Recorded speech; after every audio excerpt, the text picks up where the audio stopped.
Hi,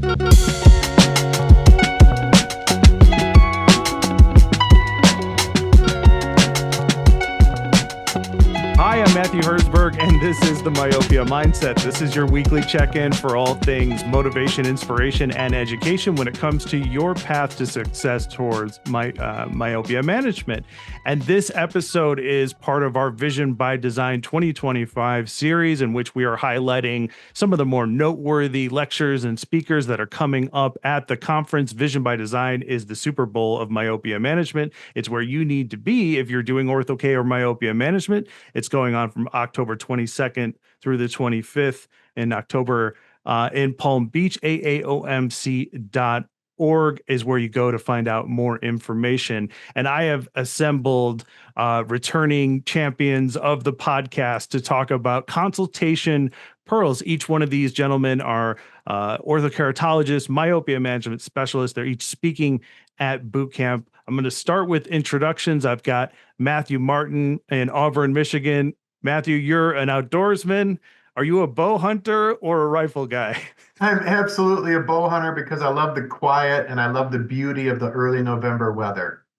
Awesome. Awesome. And I've also got Dwight Barnes. He is a super Star Wars nerd.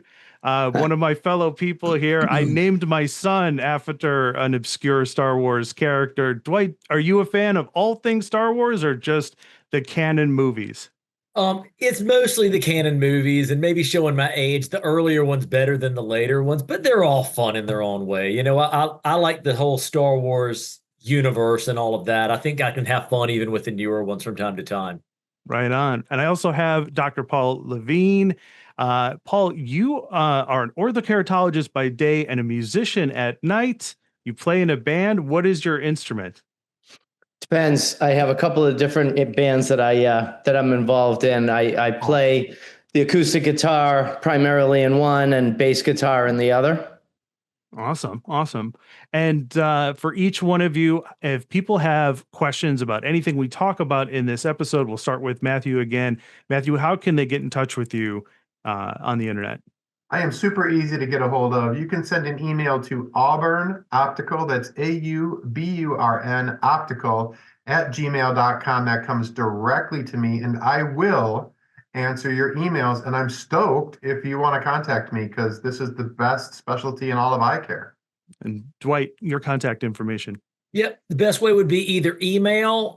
My professional email is drdwight, like Dr. Dwight, @caryfamilyeyecare.com. Cary is spelled Cary. And that's an easy way to get in touch with me. The other way would be to hit me up on LinkedIn. Fortunately, there are not that many Dwight Barneses out there. It's not a super common first name. And finding me on there is pretty simple. And again, just like Matthew, I love talking to seasoned and new practitioners and everything in between. Yeah. And Paul. Well, the best way to reach me would be sending an email to Matthew Martin at Auburn Optical. No, seriously, my best email for me is Lavine, PLEVINEOD @gmail.com. Awesome. And if you love what we're doing here at the Myopia Mindset, please consider becoming a paid supporter of the podcast. You get early episodes, tons of bonus content, and all of that can be found at myopiamindset.com. You can contact us, myopiamindset@gmail.com. All right, gentlemen, let's get started. Matthew Martin, why don't you kick us off? Because this topic was originally panel and do a deep dive into consultation. So where do we need to start? Yeah, so Dwight and Paul and I have all discussed this, and I think it's really amazing when you think about the fact that consultation is where the entire myopia management battle is won or lost. Because patients come in, they're not sure maybe what they want, maybe they think they want to do myopia management, maybe they don't. The consultation is where you have your chance to convert them, to educate them, to get them to understand the importance of it, and implement what you think is going to be potentially the best choice for their child, but also give them some choices on how we want to go about pursuing that. And I know Dwight and I were discussing this. Dwight, what are your thoughts on how much is won or lost in just the consultation aspect?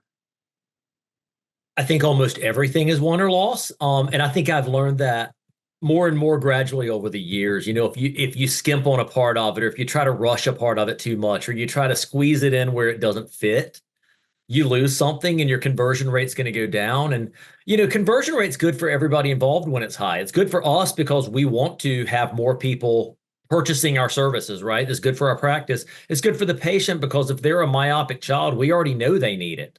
It's our job to help their parent understand that they need it, right? So in a big way, they're not purchasing orthokeratology or myopia control. They're purchasing you as the practitioner, and that's your opportunity to really educate them, show them that not only do you know what you're talking about, but you're passionate about what you're talking about, because that matters, because then they'll believe that you'll jump in there with both feet and really try your best to get a great outcome for them.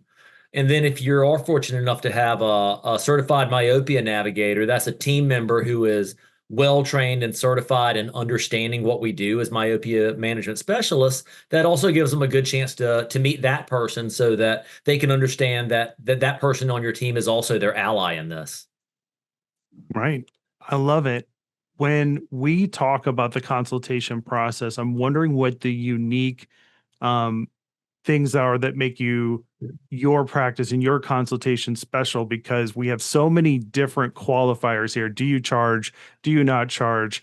How much do you set up in the exam? I've talked to doctors who, they start pitching right in the exam. I have known doctors who are pinched for time, so they do as little in the exam as possible and seed into the consult. Paul, let's start with you on this question. So give us the dynamics or the bare bones of the consultation for you. Do you start talking about it in the exam and move to the consult? And then what does that look like? Well, okay, so there's a couple of different avenues that present itself. So one is when somebody might not necessarily come in wanting myopia management. They might just come in for a regular exam, and that's when the concept needs to be introduced that, by the way, there's lots of things we can do nowadays different than what we used to do, and we're much more proactive about trying to slow down or halt the progression of these, myopic kids, and so they're just now kind of finding out that, oh, there's something that we can do besides just get a new pair of glasses and stronger ones whenever they need them. That's what happened when I was a kid, so that's kind of where you might make sort of a short introduction to what's available. And then if it's something that they really find them, want more questions, want more, and are more interested to learn more and dig deeper, then we might have to schedule a time to come back in when we can really put enough time to be able to do a proper consultation, but we're planting some seeds there. It's totally different when someone comes in for myopia management. If they were referred by another doctor or by a parent of a friend, or, this kid's child does this with you and we're interested in it. So that's a whole different animal, because now they're coming in already with a general understanding that I want to try to do whatever I can to prevent this thing from getting worse. So, I guess it really just depends on how they end up in my chair, and like Dwight said, you have to be careful about rushing, because, they need to feel like they're your main focus at that time, and that you're not in 6 different directions bouncing from room to room to room. So if I just don't have time to really properly introduce the concept in a routine exam, per se, I'll just kind of give them the bullet. And then I like to give them printed, information, because it does get a little overwhelming, and then we'll have them back and schedule something in short order, not in 3 months from now, but like, let's see if we can get you in here in the next couple of weeks. Right. And you have designated time slots for those consults. At Herszburg Optical, our consults took place in the after hours. We were in the office at 9 o'clock at night, and sometimes even 10 o'clock at night, we would finally be done. That was our peak period for doing consults. So do you have dedicated time set aside for that, Paul? If you're asking me, no, I don't, because my schedule is just too fluid. So, and I'm really busy, but we find the best places where we can put stuff. And I may have other things going on, but I can delegate other things to staff. So I'm really invested in the myopia consult. Gotcha. And part of that gets delegated as well, too. I mean, I don't do 100% of the entire consult. Okay, so you have staff that also get into the consult as well. Yeah. Matthew, do you do the entire consult yourself? Do you bring staff into it? And how does your process work? Yeah, I think Paul makes a good point. So much depends on where you're deriving the patient from. If it's a referral, obviously they're going to be prepared ahead of time. Today, I had two patients come in. They were kids. We ran myopia master on them. Neither of them looked like they were going to have big prescriptions, but I did explain to mom, myopia management is my specialty. This is what I do. Your child's going to be about a -2. A -2 doesn't necessarily need myopia management, but I'm going to give you some information on it so you have it. Some parents don't want their kid to be myopic at all, and I'm not about to tell them that I'm not willing to help them if they decide to go that route. So part of it is, I think, the point of creating those leads, and we talked about this in a different podcast. It's important to be thinking about these things ahead, even if the child doesn't have a significant prescription now. Maybe they will in a year or 2 years or 3 years, or I'll meet a parent whose kids are tiny, and I'm like, well, you haven't had kids yet, but you're nearsighted, and when you do, I want you to make sure that we see them between 4 and 5, 6 years old. And I'm planting seeds for people who haven't even had kids yet, sort of as preparation so that they start hearing the word myopia management. They start knowing that it's something that we're going to talk about ahead of time. So do I do most of your question originally? And again, I get in trouble because I get pulled aside on separate topics. I've been scolded for that. But do I do most of the evaluation myself? Absolutely, I do. But much like Paul, I will do the bones of it. This is what's going on. This is your kid's going to be a -10. We need to do something about it. Here are your options: ortho-k, peripheral defocused contact lenses, low-dose atropine, perhaps a combination. This is what I think we should do. I'm going to turn you over to this staff member who's knowledgeable to help fill in some of those gaps. Gotcha. Right? So if I have a staff member, a myopia management person, or a navigator to help do that, that makes a big difference. And I think Paul, Dwight, and I often rely on our staff. Does that sound true to you, Dwight? It does. Yeah, there's definitely some similarities from both of you guys. And it's interesting when we do this to find, with so many similarities, where are there differences? So one thing that I do a little different is I do have designated spots in my schedule. Now, if I can accommodate somebody a different time, I'm willing to do it. There's different thoughts on where you should make those spots in your schedule. And I've discussed this at times, I know, with Matthew, but in my clinic, I started a long time back, the certain exam slots that were not as much in demand. And I was like, fine, I'm just going to block those out. Now, some do the absolute opposite. They want it to hurt. But I pick a couple that, on a few spots throughout the week that are not as much in demand. And I have the staff block them off. And if it's not filled, they'll open it up the day before, and we stay pretty busy, so we'll get that blocked. In terms of presenting the information and doing the consult, I think it looks a little different in my office because we have, well, I don't know, I guess, Paul, if you have other docs, but we have 2 other docs in our office. One is my wife. She's a co-owner. The other is my associate doc, Dr. Logan. And neither of them do myopia management, but they're certainly on board with the need for it. So when it's my patient, and let's say it wasn't referred in, it's somebody who I'm just presenting the information that this is beneficial to your child, this is something we should do, I will give a little bit more information, assuming I'm running pretty much on schedule. If it's one of the other 2 docs, they keep it pretty basic, right? But we have brochures that we printed up that have a lot of good information, and they'll say, hey, we have a staff member that's going to help you out and follow up with it. And regardless, when we're done, we will go find typically Bryce, who's a certified myopia navigator in my clinic, and just try to do a handoff, just like we would with optical, right? And that transfer of authority is really important. I let them know, hey, this person knows what she is doing, and she is going to take over from here and provide more education and more information and help you get scheduled for that evaluation if we're not doing it the same day. So much like I'd take them out to the optical and say, hey, this is Priscilla. She's an expert here. She is going to help make sure that your new glasses match exactly what I need you to have and make sure that you see great like you did in my exam room. I'll hand off and say, hey, this is Bryce. She's got tons of training in this. She's really great. You'll love her. She's going to give you some more information, some printed material, and she's going to take some measurements and help you guys get scheduled. And that lets them know, I mean, she does know what she's doing. And then that gives that transfer of authority there. Gotcha. And the other place where I use her is that I'm like Matthew, I do most of that evaluation myself. But at the very end, when I've gathered whatever information I need and imparted the most important information, I hand that off to my navigator so that she can kind of go over the paperwork and the fees and get them signed up and all this messy stuff that I don't really like doing. So, yeah, you want to do the fun part, right? You want to talk about, you want to talk about the parts you're most passionate about, and that's what I want to go to next. We'll go to Paul to start us off on this.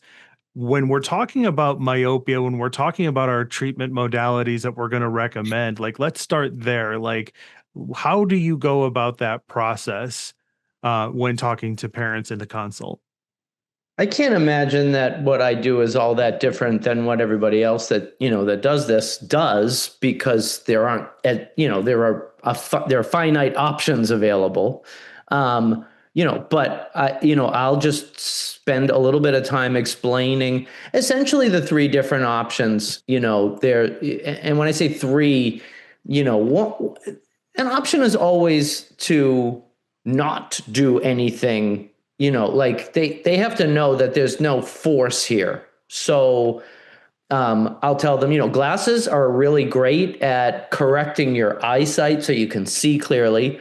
They don't do a terrifically good job of, affecting the progression rate of nearsightedness.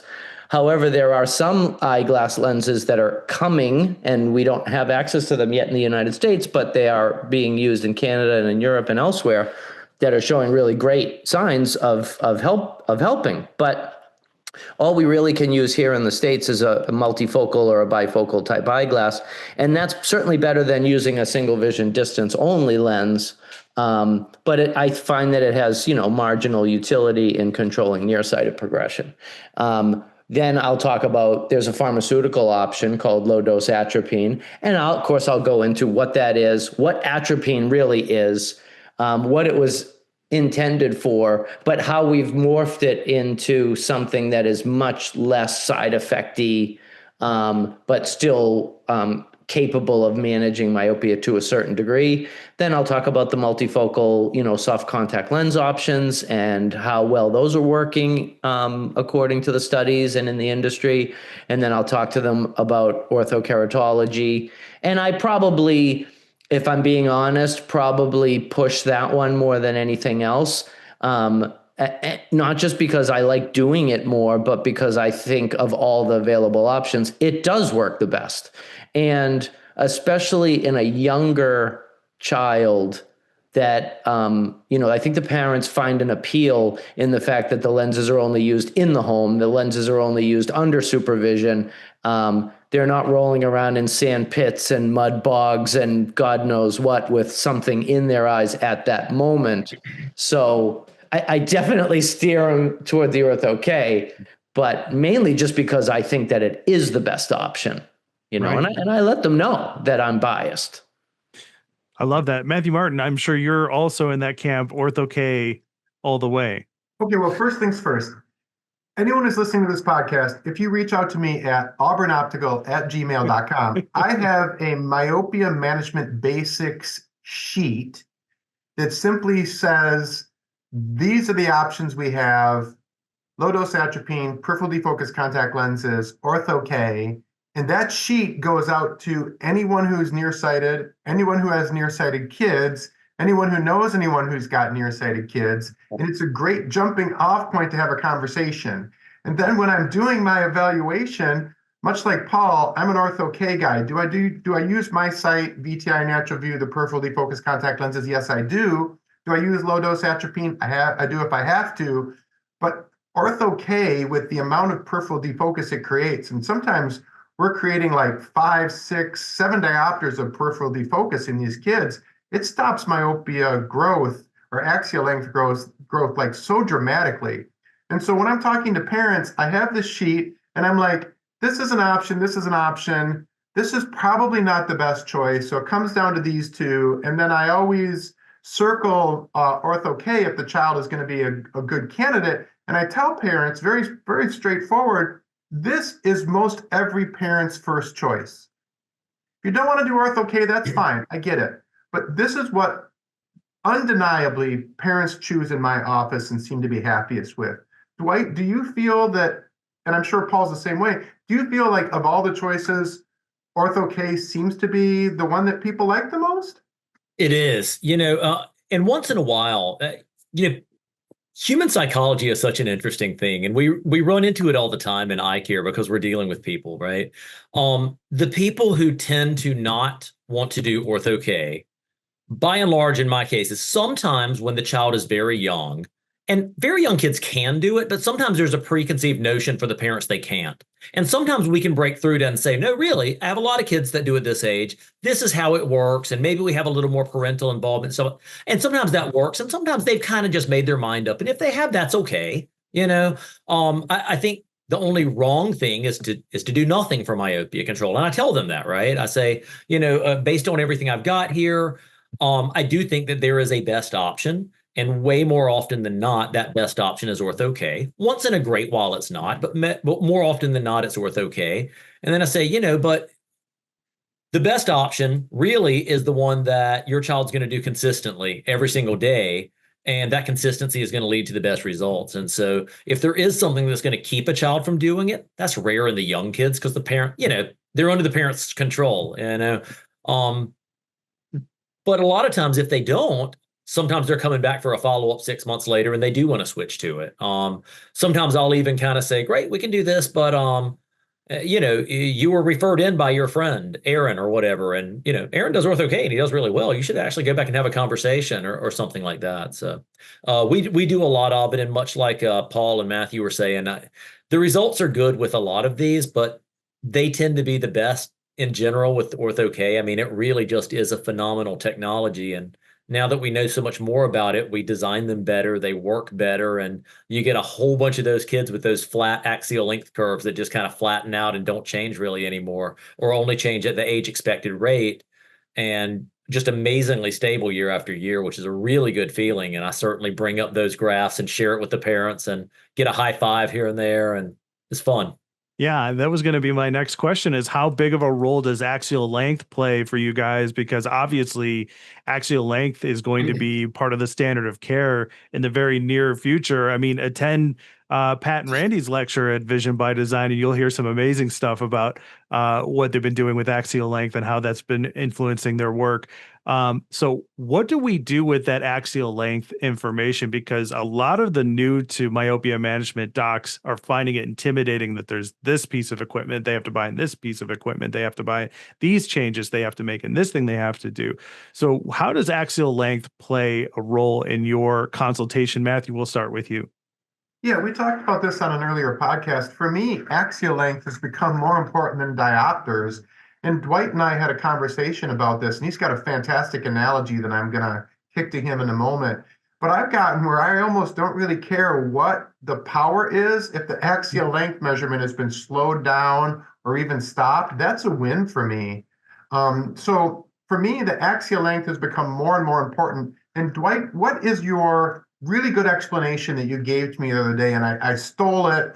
And I've lost it at this moment, but hit us with it if you would. So I really hope what I'm remembering is the same one I imparted to you, because it sounds like whatever I said to you is really smart, and I'm going to feel bad if what I say now isn't. But one of the conversations I have, because you do have to rewire it. They're used to saying, what is my child's number, right? Is it a -3.5? Is it a -4? Whatever, right? They're so wired into thinking that, even they don't really know what it means. And I explained to them, your child's doing ortho-k now.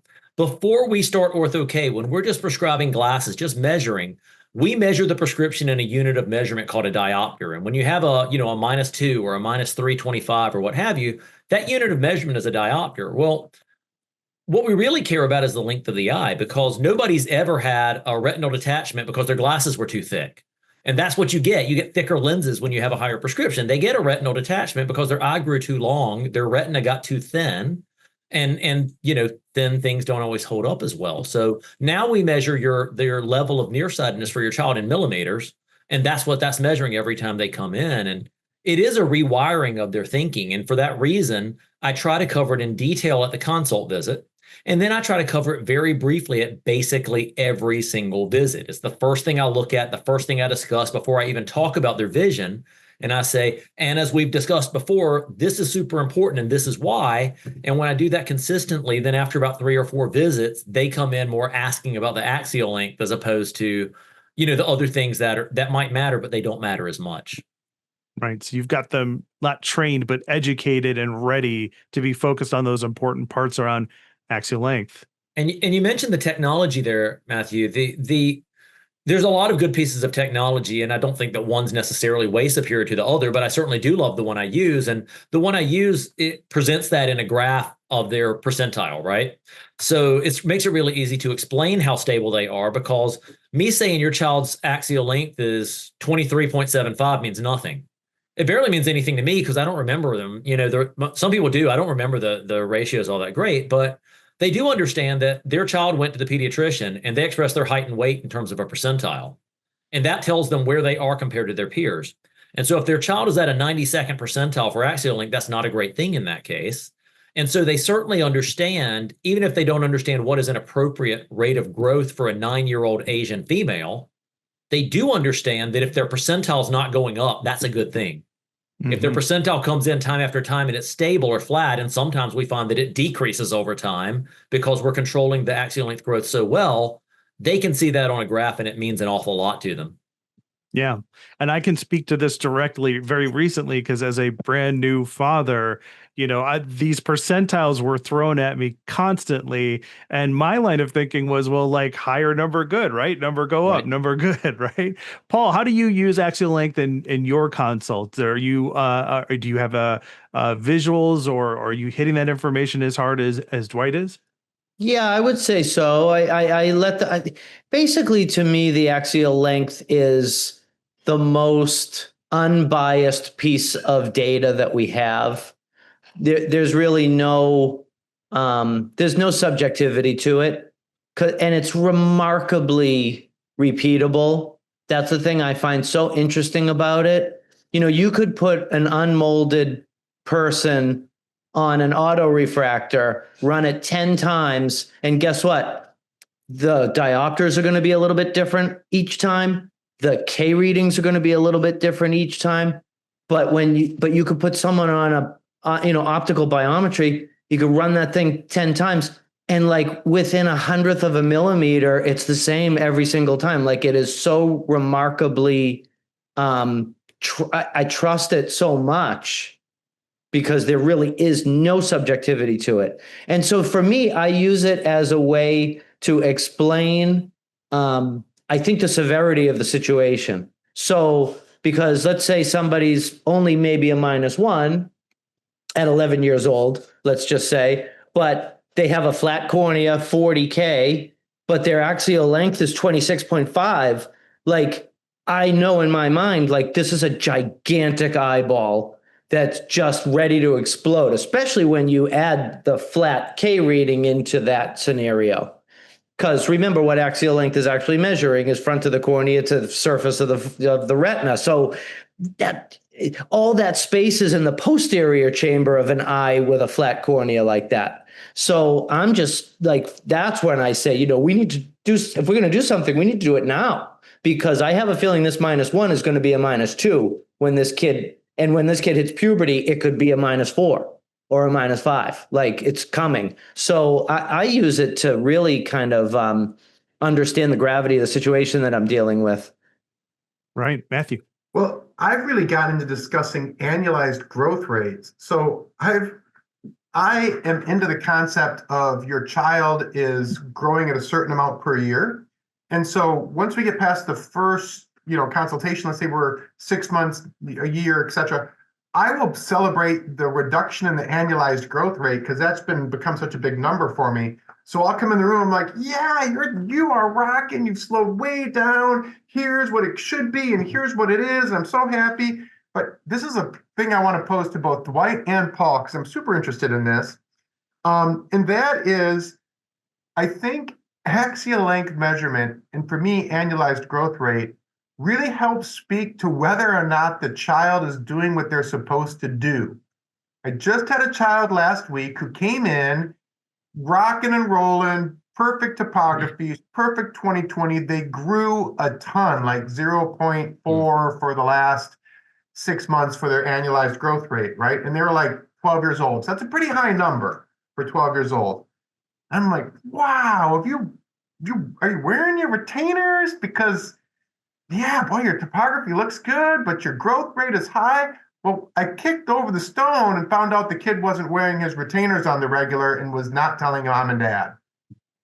So axial length measurement tells you what's really happening in the real world and not at that visit, right? Because that child had worn retainers consistently for 10 days and they came in looking at like a rock star, but they'd been skipping for the last 4 or 5 months a lot, apparently. Yep. And their growth rate was off the chart. So once I started digging in, I found out, and then they had to reveal to mom and dad they weren't wearing their retainers, and it was a whole discussion. I mean, axial length measurement, it is what it is. And if it's going in a way that doesn't make sense, it probably doesn't make sense. Have you guys seen anything like that? That can't be the only one, right? I'm trying to think if I have. Yeah, I don't remember a scenario exactly like that, but I mean, definitely we'll see worse results in general when they're sporadic. I guess typically when I've had sporadic kids, maybe they're not as smart as your kid and they don't start wearing it again before their exam. So their topography's jacked up too and they're undercorrected, right? It's one of those like, hey, you wear them every night? And there's like, of course. I'm just like, but are you? Looking back at the topography, and there's like, yeah, I'm just like, but no. And, eventually it's kind of like there's a lot of data saying you're not.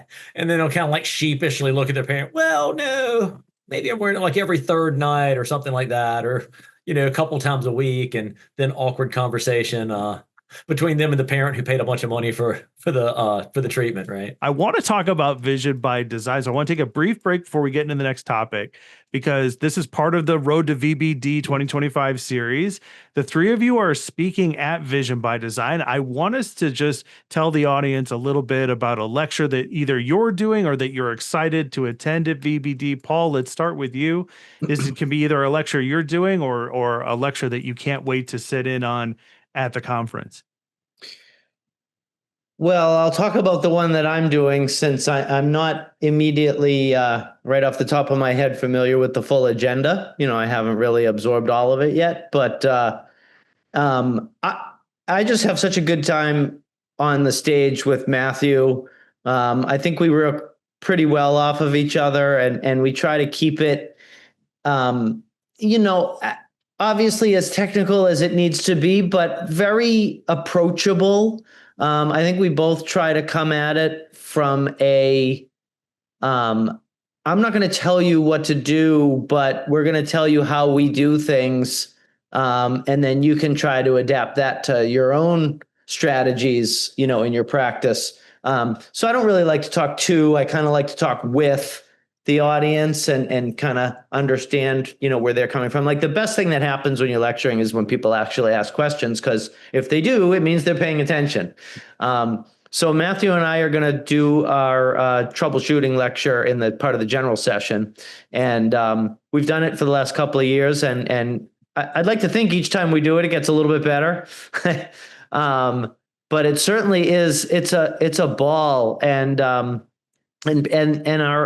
attendees really seem to enjoy it, and they come up to us afterwards, and you might be on the stage for 50 minutes, but then you're sort of like in the hallway answering questions and talking to people that saw your lecture for the next 20 or 30 minutes. So it's really fun. I very much enjoy it. And I'll also be on, in boot camp with Dwight, doing kind of the basic intro stuff to ortho-k, which I really love to do, because there's so many people that are overwhelmed by the concept of ortho-k. And so I like to be able to break it down to, like bite-sized pieces that are a little bit easier to digest. So, I'm not trying to toot my own horn. I'm just telling you what I'm excited to give to Vision by Design. And I always get a heck of a lot more than I give. So it's like a double win, for me. I'm really excited to go back, and it'll be nice to have it on the East Coast, because we haven't done it there in a really long time. Yeah, that's so true. Yeah. Dwight, How about yourself? A lecture either that you're doing or that you're going to be excited to attend? Yeah, I'm very excited about the whole thing. One of the things I always tell people about Vision by Design and boot camp specifically, but the whole thing is the energy is unmatched. That's the biggest thing. You cannot get the same passion at another meeting, or at least not a meeting I've been to. And honestly, it's not close. So, you talk to these like-minded, really passionate people. The boot camp program is where I tend to always focus my energies. I was a boot camp attendee there about, probably 9 years ago. And for those that don't know, boot camp was the brainchild of Caroline Kalki. She was involved in the early days with a lot of the formative things, along with Carrie Herszburg, and Paul, you were there for that stuff. And she developed this concept of doing a boot camp because it is hard. It's intimidating to get started. And once you do get started, it's way too easy to do it wrong and then have to correct bad habits. And so it was so instrumental for me. And I gradually started getting more involved in doing lectures. And then I was really honored a couple of years ago when Dr. Kalki started wanting to have me as kind of a co-chair. So I kind of worked with her to create the content and the agenda and put the lectures together and things like that. And specifically, because it's on topic for what we're talking about, Matthew and I have one that we did last year that we're bringing back with some fun innovations this year called The Art of the Consult. Where it's a combination of providing some good general information and then kind of helping patients understand how to answer some of the tough questions. I think it's nice to hear a couple perspectives on how you might handle a potentially challenging question from a parent. Yeah. I remember the early days of boot camp and Caroline putting the program together. I remember when it was a half a day and then a full day, and then we were lucky if we could get it into 2 days. Right. Now it's a bunch of days. It's almost the entire experience, which I think is awesome, for attendees. Matthew Martin, same question for you. Lecture you're giving or one that you're looking forward to attending? Well, two I'm excited about. I'm excited about lecturing with Paul because he's amazing. And I'm excited about lecturing with Dwight because last year we had rave reviews for that lecture as well. The one I'm really excited about as well, on top of those two, is momentum. So I'm doing a lecture called Momentum. And what momentum is how to go from a person who does 1 fit to a person who does 10 fits a month. So it's about looking at yourself as a myopia management expert. It's about how to believe in the cause. It's about how to believe in your skill set and how to maximize your enthusiasm for generating referrals and for taking your practice from 1 fit every quarter to tons of fits, to fitting 3 or 4 patients a week, and for getting excited and for being the go-to person and referrals. And it's how to blow things up, and I'm super stoked about it because it's got a lot of marketing. It's got a lot of really neat stuff. I read a whole bunch of business books, and I steal some business ideas, and there's some things about how to internalize and how to make it a part of who you are and the DNA of your practice. So I'm super excited about that one. That's gonna be great. Yeah, it's an outstanding event. And speaking of stealing ideas, I mean, it's not really stealing because, the people that go to Vision by Design are going to be your tribe and they're going to share information because they love to talk about this stuff. I'm sure you've already been able to tell by the way this podcast has been going so far. You can sign up for Vision by Design or look for more information at AAOMC.org. It's going to be October 22nd through the 25th. I'll be there. When you go to Vision by Design, walk up to Dwight Barnes, Matthew Martin, and Paul Lavine, introduce yourself and say, I heard this episode on the Myopia Mindset, and talk with them because they are very open people, very knowledgeable people. And they've given so much of their free time and expertise to this event and to our industry as a whole. So definitely go to Vision by Design. All right. Well, gentlemen, thank you so much for joining me in this episode. I know I kept you guys late, so I appreciate you. Let's go through contact information. Once again, let's start with Matthew. How can people find out more information about you on the internet? Yeah, you can reach out to me if you want that myopia management basics at Auburn Optical. That's AUBURN Optical at gmail.com. All right. And Dwight? Yep. The best way to reach me is Dr. Dwight. That's DRDWIGHT at CaryFamilyEyeCare.com, spelled C-A-R-Y is how we spell Cary in our town here in North Carolina. And also hit me up on LinkedIn is super easy as well. And Paul? PLavineOD@gmail.com. And you can contact me at the podcast, myopiamindset@gmail.com. And if you've enjoyed what you've heard so far, please consider becoming a paid supporter of the podcast. It's $12 a month, which, if you think about it, is basically the cost of a cup of coffee each and every week. So I like to say, if you would buy me a cup of coffee to have awesome guests on like Matthew, Dwight, and Paul, then please consider doing so. You can do so at myopiamindset.com. Bonus content, early episodes, and a variety of things that we're cooking up in order to help our supporters on their path to success with myopia management. Gentlemen, thank you so much again. And for everybody else, we will see you at the next one. Bye-bye.